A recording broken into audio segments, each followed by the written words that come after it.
ديما اسكتلند ومربوحه ان شاء الله. اسكتلند بلادي وساكنه في قلبي. الله يحفظك اسكتلند. الجزائر ليبيا والمروك. المروك قولهاش مروك، قول المغرب. قول المغرب يا ولدي. يا ولدي خليني قول المغرب.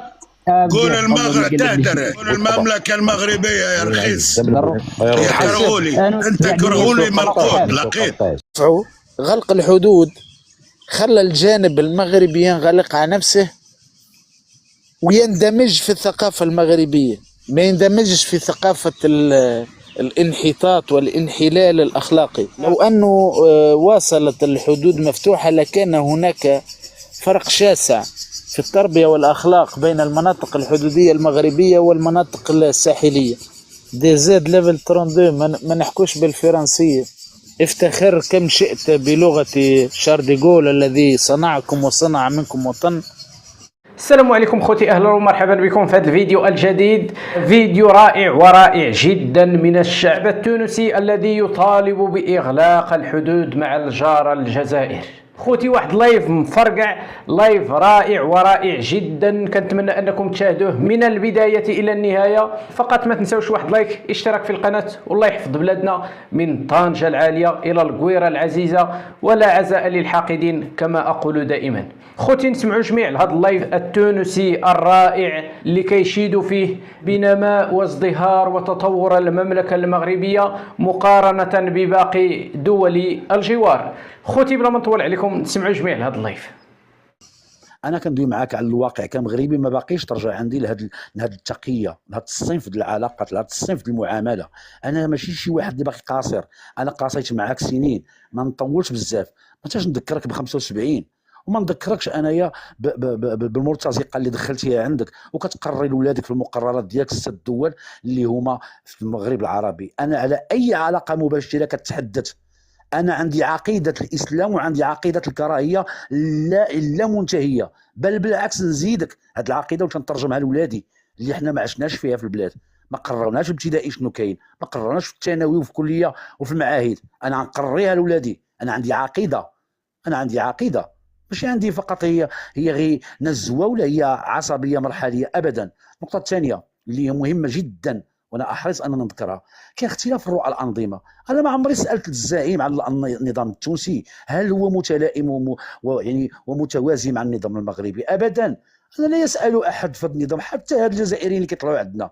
انت ما ملزومش عليك تهضر ونحملك المسؤوليه ايها الجزائري.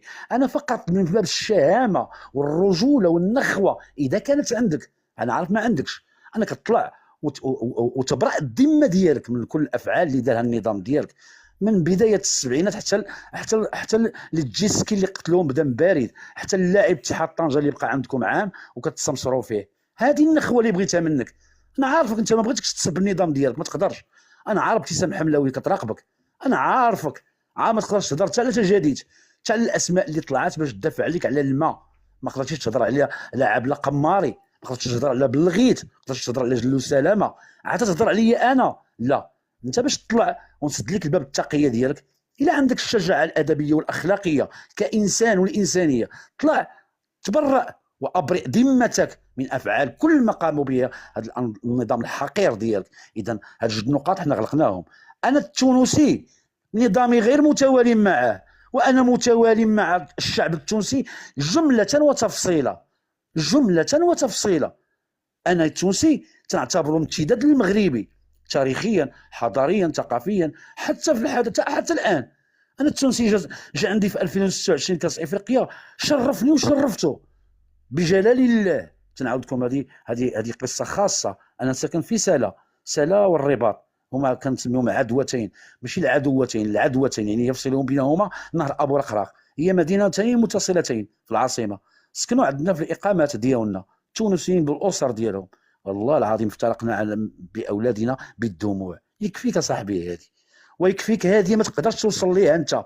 حنا كانت الدموع صافيه، دموع تدل عن البراءات ديال الحب اللي متبادل ما بين هاد الشعبين، ما بين الاواصر اللي كتجمعنا بصح قويه. اما الحدود لا التونسيه، انا نهضر الحدود المغربيه اللي فيها مشترك. انا تمنيت زمان ان يجف ذاك الثدي، ان يجف ذاك الثدي الذي رضع بينه هنا وهناك. وهذا ما اتمنى.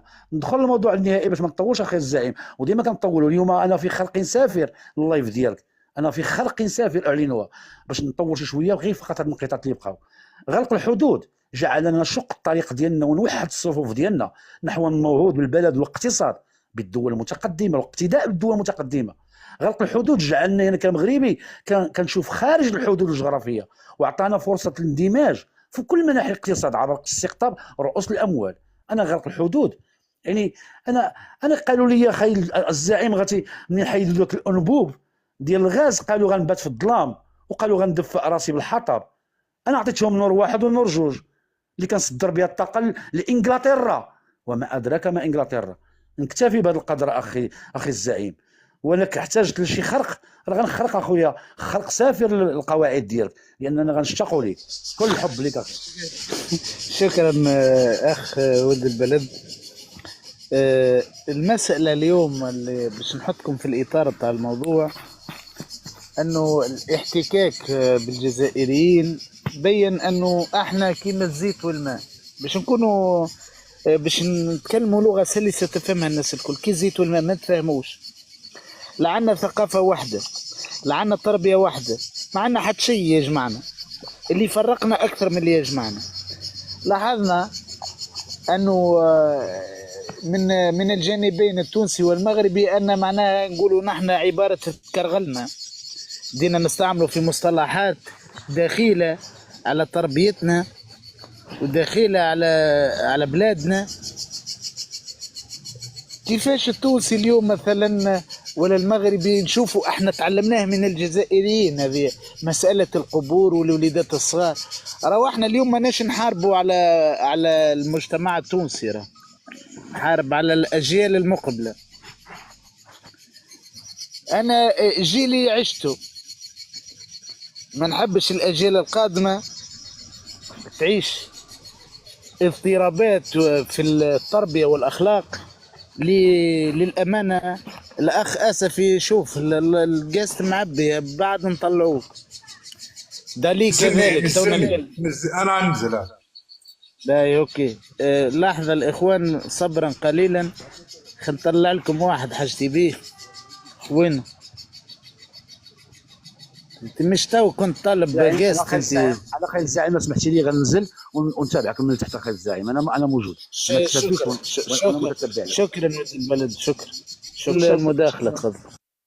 بالنسبة لغلق الحدود الصراحة يعني أنا من المنطقة الحدودية في المغرب، وخا يعني كان واحد لي ديغا ايكونوميك، ولكن ابخي المونطاليتي نتاع المنطقة الحدودية تبدلات بزاف ولا تحسن. وكنشكرك بعدا لأنك كتواجه يعني الجزائريين بالنفاق ديالهم، لحقاش حقيقة هما يبقى عليك خوا وداكشي، مي ابخي منين ما تبقاش مصلحته فيك يضرب في شؤون الدولة ديالك بواحد القوة يعني وبواحد الطريقة ما فيها حتى شي إنسانية. انا كنشوف بانه واخا هما جات من عندهم ديك الخطوه نتاع غلق الحدود، ولكن جابت بزاف لي زافونتاج لينا حنا المغاربه. ومنها بعدا ان العقليه ديالهم بانت. و اون بلوس اخر نقطه يعني بغيت نشير ليها هو سي با لابيل باش تعاشر ناس قل منك. يعني توانسه عندهم تاريخ، كانوا قوه في شمال افريقيا، وان شاء الله يعني باقيين انا كيجيوني قوه الصراحه. وهذه تعاشر واحد الناس غيجروكم لتحت، ما غاديش يجروكم لفوق.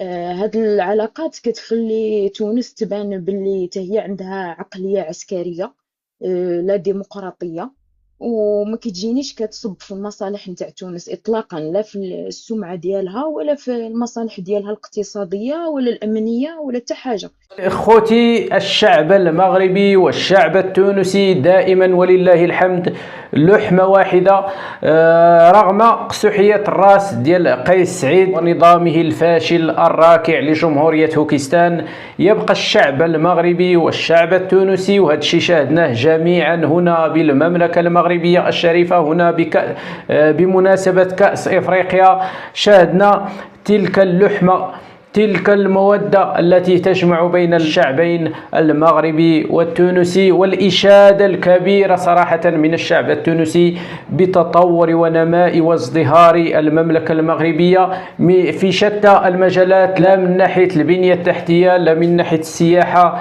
لا من ناحية المنشآت الرياضية اللي شاهدوها جميعا وشاهدها العالم أجمع. صراحة هذه العلاقة الوطيدة بين الشعبين التونسي والمغربي هي أكبر كابوس يعيشه النظام الجزائري الذي يحاول دائما تفرقة الشعوب، ولكن الشعب التونسي ولله الحمد شعب محترم، شعب مثقف، يعرف أين تكمن مصلحته، وبالتالي الشعبين التونسي والمغربي دائما ولله الحمد يدا في يد. خوتي قبل ما ننهيو هذا الفيديو ما نساوش كل التوفيق للمنتخب الوطني المغربي اليوم أمام منتخب اسكتلندا، مباراة هامة وهامة جدا، مباراة ينتظرها المغاربة جميعا من طنجة العالية إلى القويرة العزيزة. مغاربة العالم الهكاويين أيضا ينتظرون المنتخب الوطني المغربي لمساندة، وكما شاهدنا في البداية، مساندة الشعب الجزائري لإسكتلندا ضد المنتخب الوطني المغربي. أصلا لسنا في حاجة لتشجيع أحد، المنتخب الوطني المغربي برجاله لحمة واحدة إن شاء الله تعالى لتحقيق الفوز والانتصار إن شاء الله تعالى اليوم أمام منتخب اسكتلندا. اليوم للتذكير مع ال11 الماتش مع ال11 إن شاء الله تعالى. كل التوفيق للمنتخب الوطني المغربي لتصدر المجموعة قبل المباراة الأخيرة أمام منتخب هايتي.